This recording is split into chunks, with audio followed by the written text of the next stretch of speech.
ये सुनते हैं सावन शिवरात्रि व्रत कथा। शिकारी चित्रभानु को साहूकार ने बंदी बना लिया।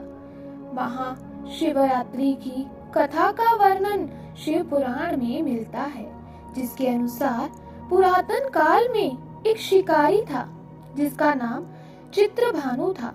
यह शिकारी एक साहूकार का कर्जदार था।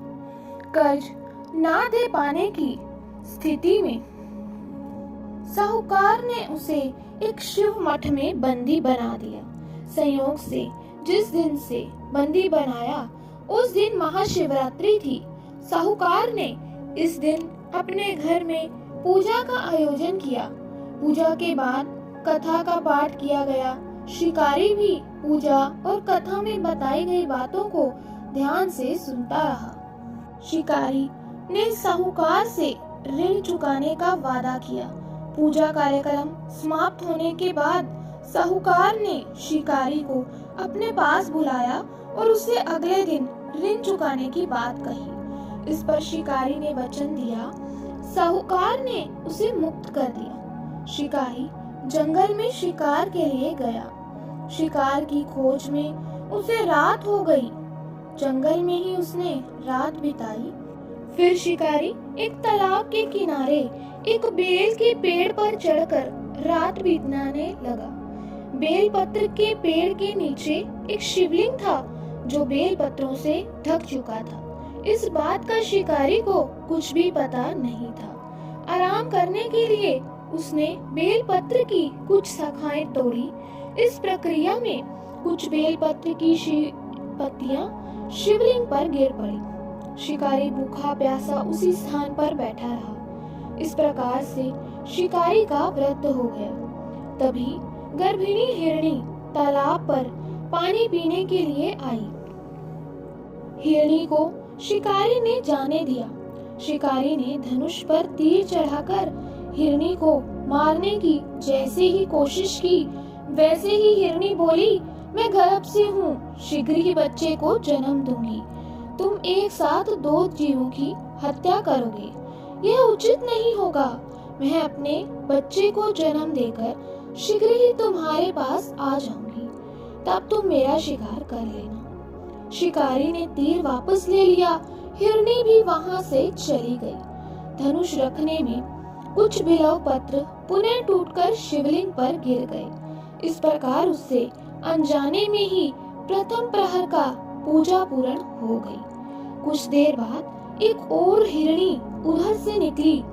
पास आने पर शिकारी ने तुरंत ही धनुष पर तीर चढ़ाकर निशाना लगा दिया। लेकिन तभी हिरणी ने शिकारी से निवेदन किया कि मैं थोड़ी देर पहले ऋतु से निर्वित हुई हूँ, कामातुर विरहिणी हूँ, अपने प्रिय को खोज रही हूँ।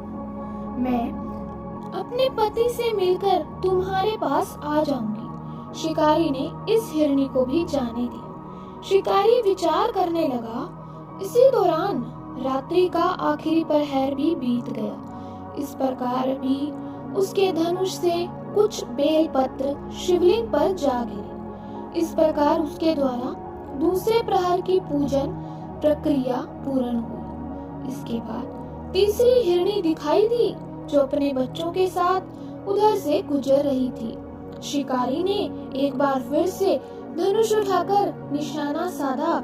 शिकारी तीर को छोड़ने ही वाला था कि हिरणी बोली, मैं इन बच्चों को इनके पिता को सौंप कर लौट आऊंगी, मुझे अभी जाने दो। शिकारी ने ऐसा करने से इनकार कर दिया।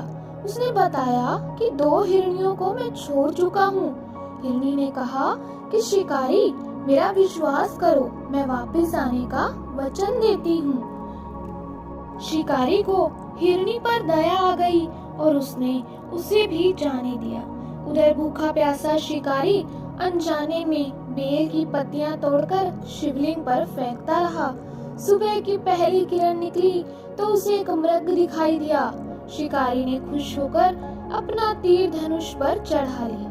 तभी मृग ने दुखी होकर शिकारी से कहा कि अगर तुमने मुझसे पूर्व आने वाली 3 हिरनियों और बच्चों को मार डाला है तो मुझे भी मार दो, देर ना करो, क्योंकि मैं यह दुख सहन नहीं कर सकता हूँ। मैं उन हिरणियों का पति हूँ। यदि तुमने उन्हें जीवन दान दिया है तो मुझे भी छोड़ दो, मैं अपने परिवार से मिलकर वापस आ जाऊंगा। शिकारी ने उसे भी जाने दिया। सूर्य पूरी तरह से निकल आया था, सुबह हो चुकी थी।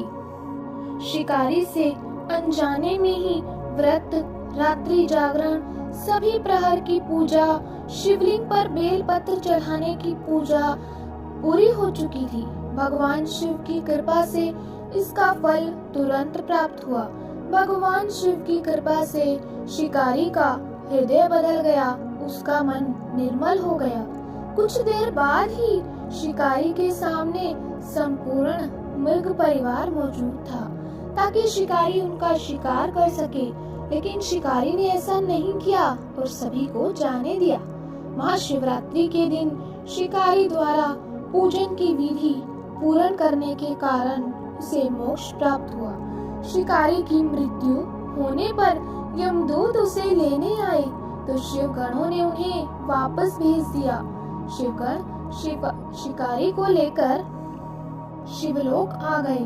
भगवान शिव की कृपा से ही अपने इस जन्म में राजा चित्रभानु स्वयं के पिछले जन्म को याद रख पाए और महाशिवरात्रि के महत्व को जानकर उसका अगले जन्म में भी पालन कर पाए।